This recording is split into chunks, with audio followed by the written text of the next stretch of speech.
We made contact in one. It was like a fourth or fifth time we made contact, but eventually ended up getting spun. Would you have felt that? Would you have done the same thing if it wasn't a teammate, or how would you feel like it would have been different if it weren't teammates? Well, I made a mistake in turn one, so I would have made a mistake with anybody in that position. So you weren't trying to knock him out of the way? I was trying to get by him. that was a task in itself. What's the discussion that needs to happen, if any, with Ty or between you or somebody else? Yeah, I'll let leadership kind of quarterback it however they'd like to, but obviously us, the 2019, are all trying to win a championship for their family. So it's crazy, unfortunate why we're racing the way we are. With you and Christopher being there, what is the expectation, the three of you and Christopher? Well, I witnessed the Christopher stuff, but I just the 54 we got back clear of me and the 20, and we ran them right back down, and then just couldn't get any space to race once we were trying to pass. And so, I don't know what the whole formula is, but I'm sure Joe and those guys will figure it out. So your perspective is you were trying to nudge him out of the way but not spin him? Is that what I'm understanding? Well, I certainly did not want to spin out, certainly a teammate of anyone. I was trying to get space to race and trying to get by the 54 and just got into it. It was mentioned on the broadcast of you talking about how you needed a good New Hampshire to have a good round of 12. How do you guys feel like you did today? Not very good.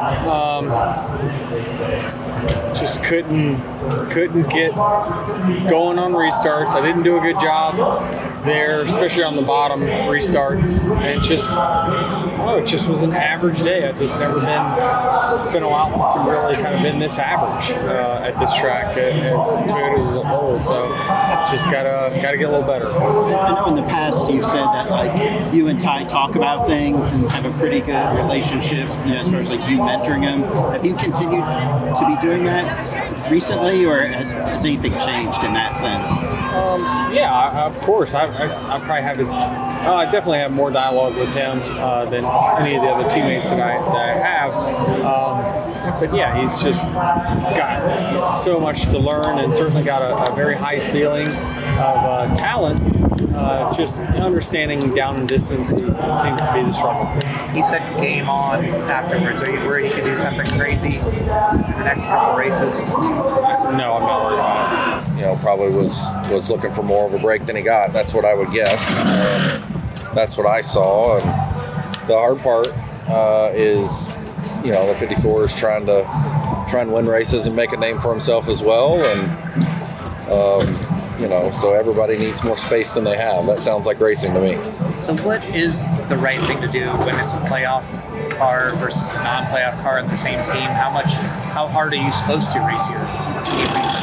Yeah, this is the type of conversation that, when you run well, you're fortunate enough to have every so often. And we'll have to have that conversation again. But, I think there's a reasonable etiquette to follow to where everybody can get what they need out of it. But, at the same time, you can't create an atmosphere where everybody just has to roll over and play nice all the time either, or you won't hang as many banners as Joe Gibbs Racing has hung over the years. So, and that goes through every position. You guys see and talk about the drivers the most, but it's the crew chiefs, the engineers, and the pit crew members, and to a certain degree on Sundays you have to be selfish. So it's a hard thing to balance, and we just got to do a little better job of getting that balanced here, given today. You've been known as the one to sort of rally the troops sometimes in the shop. On a day where there's still a lot of positive takeaway in being in contention for the championship, what are the positives you take away from me? Yeah, I think the biggest thing you got to take away from today is with this aero package, with the same tire as Phoenix at a 1 mile racetrack, the Penske cars are completely untouchable again. So I know what it's like to be untouchable. We've been fortunate enough to be on the right side of that, but the reality is we got a lot of work to do with this package, and that's the focus. The rest of it's just noise. We got to get better. is another part of the conversation, not just Denny and Ty, but Christopher too, and that it nearly got really bad for all of you guys. 20 nearly ran into the 54 too. Yeah, I mean, it just, we just got to have a better understanding of proper racing etiquette in certain situations, and the playoffs are a certain situation, and we'll just have to talk through it and get everybody's point of view and figure out how to move forward as one after that. Does the team feel like anybody was, did Denny overstep in this situation, or was it just incidental contact? How do you? My guess is getting into one, Denny thought he was going to have more space than he had, so he made an entry with that expectation.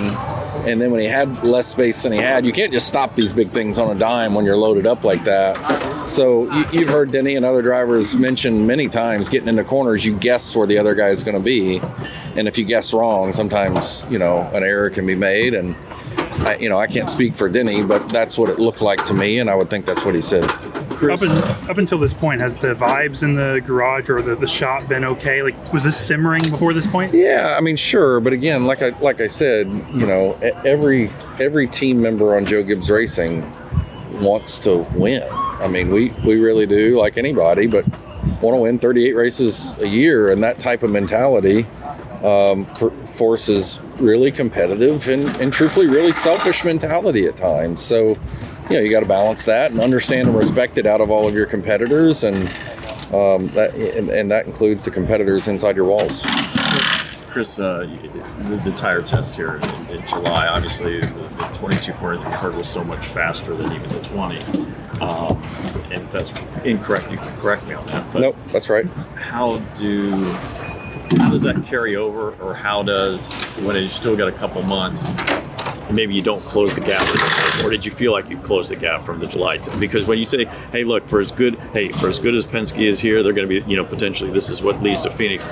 Part of me asks is like, okay, if you saw what happened in July, how does a team not stop it? And I know there's a couple things there. While this is the aero package and the tire will run at Phoenix, this is not Phoenix. It's Loudon, and they have different racetracks tendencies. And when we were at Phoenix the last time, they were on the other side of the racetrack when we finished the race, and we finished first. So you can't throw the baby out with the bathwater here, but the reality is it's playoff season, and here come the yellow cars, subpar with metrics, along the way. But man, those guys know how to get it done when it counts, and we'll just have to race them the rest of the year and see how it goes. I guess, was this what you expected, or do you feel like you guys even perform better than what you expected? They're going to be tough.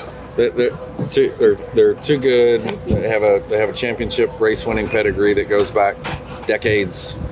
For the same reason, Joe Gibbs Racing and Hendrick are going to be tough. It really is a pedigree, and so when it comes late race playoff season, they're going to be tough.